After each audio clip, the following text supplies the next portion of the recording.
اعوذ باللہ من الشیطان الرجیم بسم اللہ الرحمن الرحیم۔ عزیز طلباء و طالبات، السلام علیکم ورحمۃ اللہ وبرکاتہ۔ 11ویں جماعت کے اردو پیریڈ میں آپ کا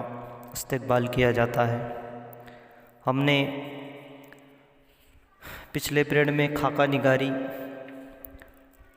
کی معلومات سماعت فرمائی اور اس خاکے کے مصنفہ عصمت چغتائی اور جن پر یہ خاکہ لکھا گیا ہے سعادت حسن منٹو، دونوں کی معلومات ہم نے دیکھی۔ اسی کے ساتھ ساتھ خاکہ یہاں سے شروع ہوتا ہے تو ذہن میں ہم کو یہ رکھنا ہے کہ مصنفہ عصمت چغتائی شاہد کے ساتھ سعادت حسن منٹو کے گھر جا رہی ہے ان سے ملاقات کرنے کے لیے، ان سے گفتگو کرنے کے لیے۔ تو سب سے پہلے انہوں نے سیڑھیوں پہ چڑھتے ہوئے وہاں کا نظارہ بیان کیا ہے کہ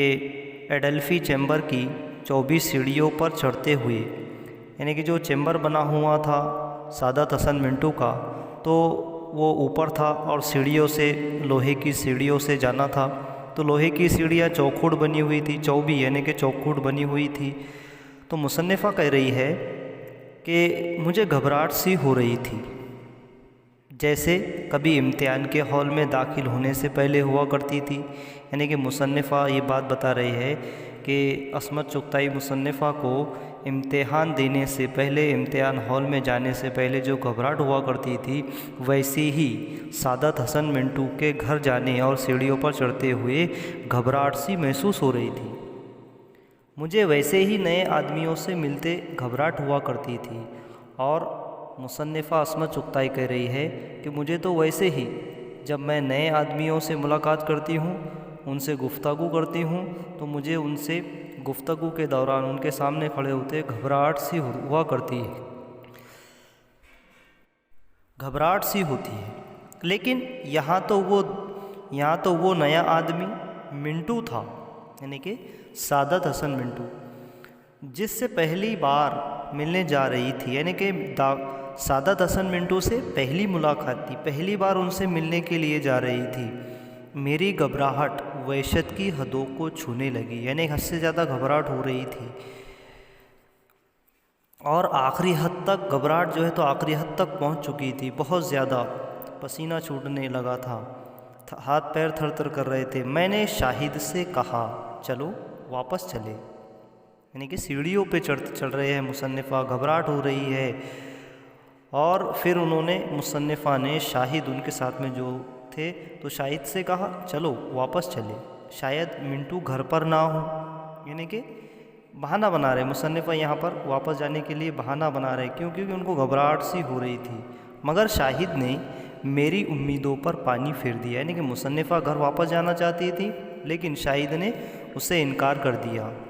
اور کہنے لگا وہ شام کو گھر ہی پر رہتا ہے، یعنی کہ سعادت حسن منٹو شام کے وقت گھر ہی پر رہتے ہیں۔ اور دوسرا پیراگراف دیکھیے کہ یہ لیجئے میرے پر 100 درے، یعنی کہ 100 کوڑے،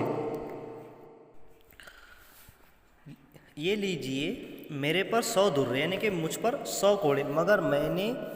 جی کڑا کر لیا، یعنی کہ جی کو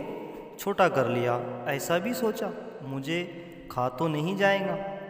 ہونے دو، جو اس کی زبان کی نوک پر ڈنک ہے۔ یعنی کہ مصنفہ سوچ رہی ہے کہ کہیں گھبراہٹ سی ہو رہی ہے، کہیں وہ مجھے کھا تو نہیں جائے گا، ایسا تھوڑی ہے کہ وہ مجھے کھا جائے گا، ہونے دو، جو ہوگا دیکھا جائے گا، زبان کی نوک پر ڈنک ہے۔ میں بلبلا تو ہوں نہیں جو پھونک ماری تو بیٹھ جاؤں گی، یعنی کہ میں ایک پانی کا بلبلا تو نہیں ہوں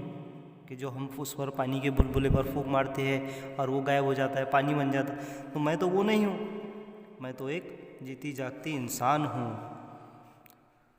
چرچراتی گرد آلود، یعنی کہ چرچراتی، یعنی کہ جو لکڑیوں کی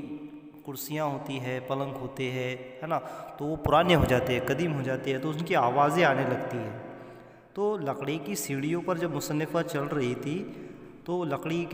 کی سیڑھیوں سے آواز آ رہی تھی، جس کو مصنفہ نے چرچراتی کہا ہے، چرچراتی یعنی کہ آواز آ رہی تھی۔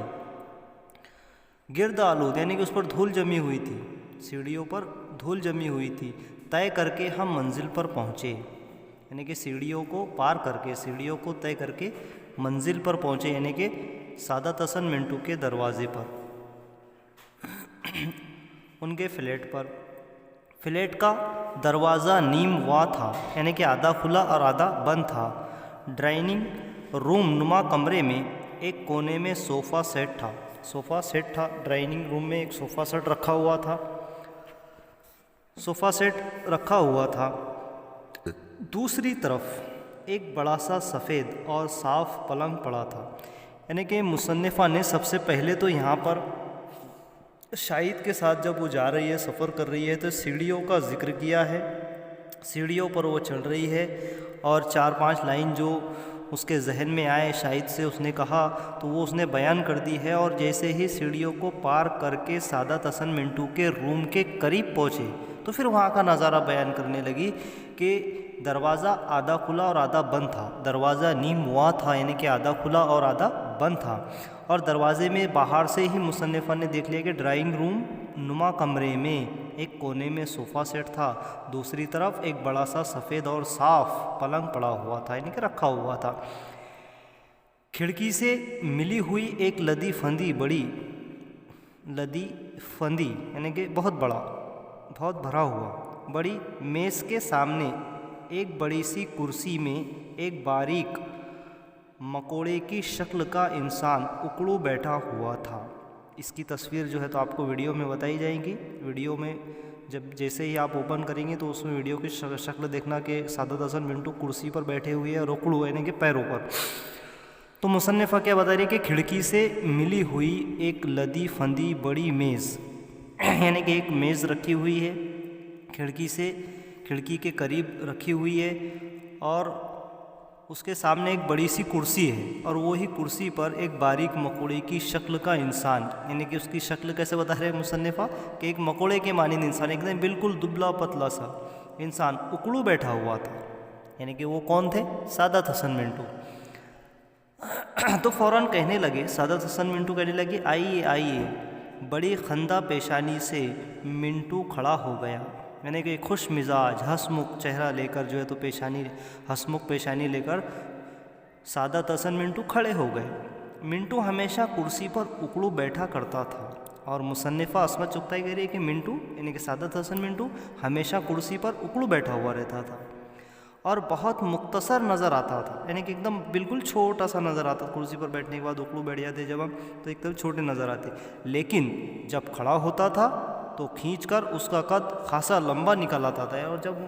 سعادت حسن منٹو کرسی سے اٹھ کر کھڑے ہو جاتے تھے تو ان کی ہائٹ بہت لمبی معلوم ہوتی تھی، اور بعض وقت جب منٹو یوں رینگ کر کھڑا ہوتا تھا تو بڑا زہریلا معلوم ہوتا تھا، ایسا لگ رہا ہے کہ جیسے سانپ چل رہا ہے، کہیں ڈس نہ لے سکے۔ اکڑو بیٹھے ہوئے ہے سعادت حسن منٹو، اور جب کھڑے رہے ہیں رینگتے ہوئے یعنی کہ آرام سے کھڑے ہو رہے ہیں تو ایسا لگتا تھا، مصنفہ بتا رہی کہ ایسا لگتا تھا جیسے کوئی زہریلے سانپ کی طرح جو ہے تو وہ پھیل رہے ہیں۔ اس کے جسم پر کھدر کا کرتا پاجامہ یعنی کہ کھادی کا کرتا اور پاجامہ تھا، جواہر کٹ صدری تھی یعنی کہ موتیوں والی، یعنی کہ کٹ صدری کہتے ہیں کہ پوری یا آدھے آستین کی کمری، یا ایک قسم کا جیکٹ سمجھ لو، یعنی کہ بزرگ لوگ گرمی سے بچنے کے لیے ہاف آستین کی جو ہے تو اندر بنین نما ایک کپڑے کی کھادی کے کپڑے کی کمری سی کر پہنتے ہیں۔ تو جواہر یعنی کہ موتیوں سے اس پر موتی اس کمری پر اس جاکٹ پر موتی بھی لگے ہوئے تھے، اور کہنے لگے ارے میں سمجھتا تھا کہ آپ نہایت کالی دبلی سوکھی مریل سی ہوں گی، یعنی کہ ایک دونوں کے اب مزاحیہ گفتگو ہو رہی ہے، آخر میں نوک جھوک بھی ہوتی ہے۔ تو عصمت چغتائی نے ان کو دیکھنے کے بعد میں ان کے خیالات تاثرات بیان کیے، اٹھنے بیٹھنے کھڑے ہونے کے، اور اس کے بعد میں سعادت حسن منٹو عصمت چغتائی یعنی کہ ہمارے مصنفہ سے کہہ رہے کہ ارے میں سمجھتا تھا کہ آپ نہایت یعنی کہ حد سے زیادہ کالی ہوں گی، دبلی ہوں گی، سوکھی ہوئیں گی، یہ مریل سی ہوں گی، ہے نا، یعنی کہ ایک دم مرنے کے قریب ہوں گی، مریل سی لگ رہی ہوں گی۔ میں نے دانت نکال کر ہنستے ہوئے کہا۔ مصنفہ کہہ رہی ہے کہ جب سعادت حسن منٹو نے مجھ سے یہ کہا کہ آپ بہت کالی، میں سوچتا تھا اور میں سمجھتا تھا کہ آپ بہت کالی ہوں گی، دبلی ہوں گی، سوکھی سی ہوں گی، ہے نا، مریل سی ہوں گی، تو اس سعادت حسن منٹو کی اس جملے پر مصنفہ نے اپنے دانت نکال کر ہنستے ہوئے کہا، اور پھر وہ سعادت حسن منٹو سے کہہ رہی ہے عصمت چغتائی کہ اور میں سمجھتی تھی کہ آپ نہایت دبنگ قسم کے چنگھاڑے ہوئے پنجابی ہوں گے، ہے نا، کہ دہاڑنے والے، چنگھاڑتے ہوئے، چنگھاڑنا یعنی کہ دہاڑتے ہوئے، یعنی کہ ہاتھی کا گرجنا، جب ہاتھی گرجتا ہے نا تو اسے چنگھاڑنا کہتے ہیں۔ تو مصنفہ کہہ رہے کہ اور میں بھی سمجھتی تھی آپ کو کہ آپ نہایت ہی دبنگ قسم کے، نا، یعنی کہ سلمان خان کے جیسے دبنگ قسم کے، جھنگاڑتے ہوئے، ہے نا، یعنی کہ ہاتھی کی طرح گرجتے ہوئے ایک پنجابی شخص ہوں گے، پنجاب کے رہنے والے ہوں گے۔ تو دونوں کی پہلے تو مذاق ہوئی، اس کے بعد اور دوسرے لمحے ہم دونوں پوری تندی سے، یعنی کہ پورے جلدی سے جٹ کر بحث کرنے لگے، نہیں مل جل کر ایک جگہ بیٹھ گئے اور بیٹھ کر بحث کرنے لگے کہ 2-3 بار بات الجھ گئی،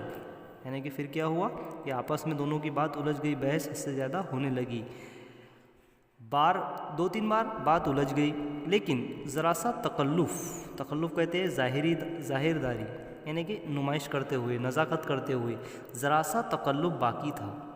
لہٰذا دوسری ملاقات کے لیے اٹھا رکھی، یعنی کہ وہی تکلف، وہی نمائش، وہی نزاکت دوسری ملاقات کے لیے ہم نے اٹھا رکھی۔ کئی گھنٹے ہمارے جبڑے مشینوں کی طرح مختلف موضوع پر جملے کترتے رہے، یعنی کہ ہمارے منہ کا وہ حصہ جس میں دانت جکڑے ہوئے ہوتے ہیں، دانت بیٹھے ہوئے ہوتے ہیں، تو دونوں بھی جو ہے تو جبڑے ایک دوسرے، تو ہمارا منہ جو ہے تو مشینوں کی طرح، جس طرح سے مشین کام کرتے ہیں نا، تو اسی طرح سے ہمارے منہ بھی جو ہے، نہیں کہ ہمارے منہ سے گفتگو ہوتی رہی، بات چیت ہوتی رہی مختلف موضوعات پر، الگ الگ موضوعات پر، اور ہم جملے کترتے رہے، کستے رہے، اور میں نے جلد ہی معلوم کیا کہ میری طرح منٹو بھی بات کاٹنے کا عادی ہے، یعنی کہ ایک انسان جب دوسرے انسان سے بات کرتا ہے تو اس کے بات کرنے کا اندازہ معلوم ہوتا ہے کہ کوئی شخص اگر ہماری بار بار بات کاٹ رہا ہے تو بات کاٹنے والے بھی بہت سارے لوگ ہوتے ہیں، یعنی کہ وہ ہماری بات نہیں سننا چاہتے یا ہماری بات کا وہ جواب نہیں دینا چاہتے، تو اس لیے بات کو گھما پھرا کر دوسرے جملے بولے جاتے ہیں، دوسرا مفہوم سامنے لے کر بولنا شروع کرنے لگتے ہیں۔ تو منٹو بھی جو ہے، تو مصنفہ عصمت چغتائی بتا رہی ہے کہ منٹو بھی میری طرح بات کاٹنے کے عادی ہے، یعنی کہ عادت والے ہیں، پوری بات سننے سے پہلے ہی بول اٹھتا ہے، یعنی کہ سعادت حسن منٹو کے بارے میں بتا رہے کہ پوری بات ختم ہونے سے پہلے ہی کچھ نہ کچھ بول دیتا ہے، اور جو رہا سہا تکلف تھا وہ بھی غائب ہو گیا، یعنی کہ ہمیں جو بات کرنے کی جو نمائش تھی، نزاکت تھی، وہ بھی غائب ہو گئی۔ تو باتوں نے بحث نے باقاعدہ نوک جھونک کی صورت اختیار کر لی، یعنی کہ پھر اس میں نوک جھونک ہونے لگی، یعنی کہ ایک دوسرے پر وہ گرج کر بولنے لگے، اور صرف چند گھنٹوں کی جان پہچان کے بل بوتے پر، یعنی کہ چند گھنٹے کی ان کی ملاقات ہوئی، بات چیت ہوئی، تو وہ ملاقات کے بل بوتے پر، اس کے بھروسے پر ہم نے ایک دوسرے کو نہایت ادبی قسم کے لفظوں میں احمق، جھکی، احمق کہتے ہیں نہ سمجھ کو، اور جھکی کہتے ہیں زیادہ بولنے والا، ضدی، بکواسی، اور کچھ بحث کہہ ڈالا، اور کچھ ان کو غلط الفاظ کہہ ڈالے۔ گھمسان کے بیچ، یعنی کہ ہمارے اسی گفتگو کی لڑائی جھگڑے جنگ کے دوران میں، اسی کے بیچ میں نے ایک بار کنارے ہو کر غور سے دیکھا، یعنی کہ ایک سائڈ ہو کر غور سے دیکھا، موٹے موٹے شیشوں کے پیچھے لپکتی ہوئی بڑی بڑی سیاہ پتلیوں والی آنکھیں، جنہیں دیکھ کر مجھے بے ساختہ مورکے پر یاد آ گئے، یعنی کہ ان کی آنکھیں موٹی موٹی تھیں، ہمیشہ چشمہ لگا ہوا رہتا تھا، تو آنکھوں کی پتلیاں دیکھ کر مصنفہ عصمت چغتائی کو مور کے پک یاد آ گئے کہ مور کے پک کس طرح سے کھلتے ہیں۔ مور کے پر اور آنکھوں کا کیا جوڑ، یعنی کہ مور کے پک تو بڑے ہوتے ہیں اور آنکھیں چھوٹی ہوتی ہیں، تو اس کا کوئی تعلق نہیں ہے، کوئی جوڑ نہیں ہے۔ یہ ایک مصنفہ کے ذہن میں سوال گزرا، یہ مجھے کبھی نہ معلوم ہو سکا، مگر جب بھی میں نے ان آنکھوں کو دیکھا، یعنی کہ جب بھی سعادت حسن منٹو کی مصنفہ سے ملاقات ہوتی تھی، جب بھی وہ سعادت حسن منٹو کو دیکھتی تھی، جب بھی ان کے آنکھوں پر نظر جاتی تھی تو مصنفہ کو ان مور کے پک یاد آتے تھے، کیونکہ ان کی آنکھیں مور کے پک کے جیسی دکھائی دیتی تھی۔ شاید رونت یعنی کہ غرور اور گھمنڈ، اور گستاخی یعنی کہ بے ادبی کے ساتھ ساتھ ان میں بے ساختہ شگفتگی بھی موجود تھی۔ شگفتگی یعنی کہ پھولوں کا کھلنا، خوشی، سرسبز، شادابی کو کہتے ہیں۔ مجھے مور کے پروں کی یاد دلاتی تھی، یعنی کہ کبھی وہ ان میں غرور تھا، گھمنڈ تھا، کبھی گھمنڈی ہو جاتے، کبھی غرور ان میں آ جاتا، کبھی بے ادبی سے بات کرتے، بے شرمی سے بات کرتے، اور ان میں شگفتگی بھی تھی، یعنی کہ خوش مزاجی بھی تھی، شادابی بھی تھی، پھولوں کی طرح وہ بات بھی کرتے تھے۔ تو یہ تمام چیزوں پر ان کو موروں کے پروں کی یاد دلاتی تھی۔ ان آنکھوں کو دیکھ کر میرا دل دھک سے رہ گیا، یعنی کہ ایک دم ڈر کر رہ گیا۔ انہیں تو میں نے کہیں دیکھا ہے، بہت قریب سے دیکھا ہے، کہکا لگاتے ہوئے، یعنی کہ ہنستے ہوئے، سنجیدگی سے مسکراتے ہوئے، ہے نا۔ پہلے تو انہوں نے کہکا لگایا، ہنسی، ان کو ایک دم زور سے ہنسی آ گئی، اور اس کے بعد میں سنجیدگی سے، اور پھر بعد میں ایک دم سائلنٹ ہو کر مسکراتے، اور پھر بعد میں مسکراتے ہوئے طنز کے نشتر برساتے، یعنی کہ تانا دینے کے زخم دیتے۔ طنز کہتے ہیں تانا دینے کو، اور نشتر کہتے ہیں زخم کو، یعنی کہ چہرے کا اوزار برساتے، اور پھر نزاع یعنی کہ جھگڑا فساد، تکرار کے عالم میں پتھراتے ہوئے، ہے نا کہ یعنی کہ پتھر سے ہو جاتے، سخت ہو جاتے۔ وہی نازک نازک ہاتھ پیر، سر پر ٹوکرا بھر بال، یعنی کہ سعادت حسن منٹو کا وہ حلیہ بتانے لگے کہ وہی نازک نازک ہاتھ، ان کے نازک ہاتھ ہے، دبلے ہاتھ ہے، اور سر پر ٹوکرا بھر کے بال ہے، بال بھی ان کے بہت بڑے ہوئے، پچ کے زرد گال ہے، گال بھی کیسے گورے گورے گال ہے، اور کچھ بے تکے سے دانت جو ہے تو کچھ خاص اچھے نہیں ہیں، ٹیڑھے ترچے ہے، بے تکے یعنی کہ ٹیڑھے ترچے۔ نہ جانے کس بات پر میں نے کہا یہ بالکل غلط، اور ہم باقاعدہ لڑ پڑے، یعنی کہ مصنفہ نے باتوں میں یہ کہہ دیا کہ یہ بالکل غلط ہے، اور دونوں میں جھگڑا ہو گیا۔ پھر آپ کچھ بحثی کر رہی ہے، اور بعد میں پھر سعادت حسن منٹو نے کہا، مصنفہ سے کہا کہ آپ کچھ بحثی کر رہی ہے، یعنی کہ آپ کچھ، یعنی کہ کاپ اور جیم ہے، تو کاپ اور جیم کچھ ہے، تو اس کا مطلب ہے کچھ، یعنی کہ آپ کچھ بحثی، یعنی کہ آپ کچھ زیادہ ہی بحث کر رہی ہے۔ اور بعد میں کہنے لگے کہ حماقت ہے یہ، یعنی کہ یہ بیوقوفی ہے، بے عقلی ہے، دھاندلی ہے عصمت بہن، اور کہنے لگے کہ عصمت بہن یہ دھاندلی ہے۔ تو پھر عصمت چغتائی نے کیا کہا کہ آپ مجھے بہن کیوں کہہ رہے ہیں؟ میں نے چڑھ کر کہا، یعنی کہ مصنفہ عصمت چغتائی نے ان سے، سعادت حسن منٹو سے چڑھ کر کہا کہ آپ مجھے بہن کیوں کہہ رہے ہیں؟ تو یہی بات پر سعادت حسن منٹو نے کہا، نہیں کہتا، میرے بارے میں میرے بھائیوں کے خیالات بھی کچھ خوشگوار نہیں ہیں، یعنی کہ مصنفہ کہہ رہی ہے کہ میرے بارے میں میرے بھائیوں کے خیالات بھی کچھ خوشگوار نہیں ہیں، میرے لیے اچھے نہیں ہیں۔ یہ آپ کو کھانسی ہے، اس کا علاج کیوں نہیں کرتے؟ یعنی کہ ہو سکتا ہے جب سعادت حسن منٹو نے کھانسا ہوں، کھانسی کی آواز مصنفہ کو سنائی دی، کھانستے ہوئے دیکھ لیا، تو اس نے کہا کہ آپ علاج کیوں نہیں کرتے؟ علاج 3 سال ہوئے، ڈاکٹروں نے کہا تھا سال بھر میں مر جاؤں گے۔ سعادت حسن منٹو مصنفہ سے کہہ رہے ہیں کہ علاج، ایک سوالیہ انداز میں کہا کہ علاج 3 سال ہو گئے، ڈاکٹروں نے کہا تھا کہ سال بھر میں مر جاؤں گے۔ کیوں؟ کیونکہ تمہیں ٹی بی ہے، ٹی بی جس کو اردو میں تپِ دق کہتے ہیں، یعنی کہ ٹیوبرکلوسس، انگلش میں اس کو ٹیوبرکلوسس کہا جاتا ہے، جس کو شارٹ فارم ٹی بی کہا جاتا ہے۔ صاف ظاہر ہے کہ میں نے نہ مر کر ان کی پیشن گوئی کو سچا ثابت نہیں ہونے دی۔ تو یہ کہہ رہے کہ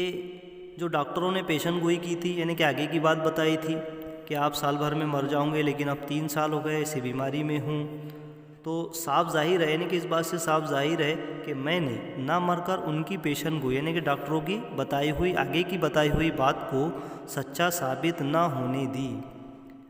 ان سے تو مسمرزم اور جادوگر کرنے والے زیادہ عقل مند ہوتے ہیں۔ مسمرزم یعنی کہ جادوگر، جادوئی، تو یہ زیادہ عقل مند ہوتے ہیں۔ یہی آپ سے پہلے ایک بزرگ فرمایا کرتے تھے۔ کون بزرگ؟ میرے بھائی عظیم بیگ 9 من مٹی کے نیچے آرام فرما رہے ہیں۔ پھر مذاق میں مصنف نے کہا کہ میرے بھائی عظیم بیگ یعنی کہ جو اب مر چکے ہیں اور 9 من مٹی کے نیچے آرام فرما رہے ہیں، یعنی جب ہم کو قبر میں دفن کیا جاتا ہے تو قبر بنا کے ہم کو اس میں دفن کیا جاتا ہے، اس پہ پٹلیاں ڈالی جاتی ہے اور اس پر پھر مٹی ڈالی جاتی ہے اور قبر تیار ہو جاتی ہے، اور اس پر جو مٹی ڈالی جاتی ہے تو اس کو عصمت چغتائی کہہ رہے ہیں کہ میرے بھائی بھی عظیم بیگ بھی یہی مٹی کے تلے دفن ہو گئے ہیں، آرام فرما رہے ہیں۔ تھوڑی دیر ہم عظیم بیگ کے فن پر بحث کرتے رہے۔ آئے تھے صرف ملاقات کرنے، لیکن باتوں میں رات کے 11 بج گئے۔ آئے تھے تو صرف کس لیے کہ سعادت حسن منٹو سے ملاقات کرنی ہے، لیکن باتوں میں کچھ وقت کا پتہ ہی نہیں چلا کہ کتنا وقت گزر گیا، اور جب گھڑی کی طرف نظر دوڑائی تو رات کے 11 بج چکے تھے۔ شاہد جو ہماری جھڑ پہ الگ تھلگ بیٹھے دیکھ رہے تھے، یعنی کہ جو ان میں بحث و مباحثہ ہو رہا تھا، نوک جھوک ہو رہی تھی، تو شاہد بیٹھے ایک سائیڈ میں بیٹھ کر ان کی نوک جھوک دیکھ رہے تھے۔ بھوک سے تنگ آ چکے تھے، شاہد کو حد سے زیادہ بھوک لگ چکی تھی۔ میلارڈ پہنچتے پہنچتے 1 بج جائے گا، یعنی کہ اپنے مقام پر پہنچتے پہنچتے 1 بج جائے گا، لہٰذا کھانا کھا ہی لیا جائے۔ منٹو نے مجھ سے الماری سے پلیٹیں اور چمچے نکالنے کو کہا۔ سعادت حسن منٹو نے مصنف عصمت چغتائی سے الماری میں رکھی ہوئی پلیٹیں اور چمچے نکالنے کو کہا اور خود ہوٹل سے روٹی لینے چلا گیا، اور ہوٹل سے روٹی لانے کے لیے خریدنے کے لیے وہاں سے چلے گئے۔ ذرا اس برنی سے آچار نکال لیجئے۔ منٹو نے تیزی سے میز پر کھانا لگایا اور کرسی پر اکڑو بیٹھ گیا، یعنی کہ وہی عادت جو مصنفہ نے پہلے ہی بتائی کہ کرسی پر بھی بیٹھ رہے ہیں تو اکڑو بیٹھے ہوئے ہیں، کرسی پر کتاب بھی پڑھ رہے ہیں تو کرسی پر بیٹھے ہوئے اکڑو بیٹھ کے کتاب پڑھ رہے ہیں۔ اب جب کھانا کھانے کے لیے بھی کرسی پر بیٹھے ہیں تو اکڑو بیٹھے ہیں، تو یہی حال جو ہے، یہی حلیہ، وہاں کا منظر جو ہے تو مصنفہ عصمت چغتائی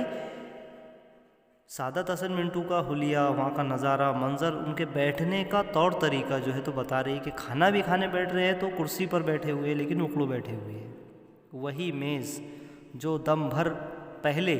ادبی کارگزاریوں کا میدان بنی ہوئی تھی، یعنی کہ ادب سے تعلق رکھنے والے ادیبوں کا، یعنی کون 2 ادیب تھے؟ ایک سعادت حسن منٹو اور دوسرے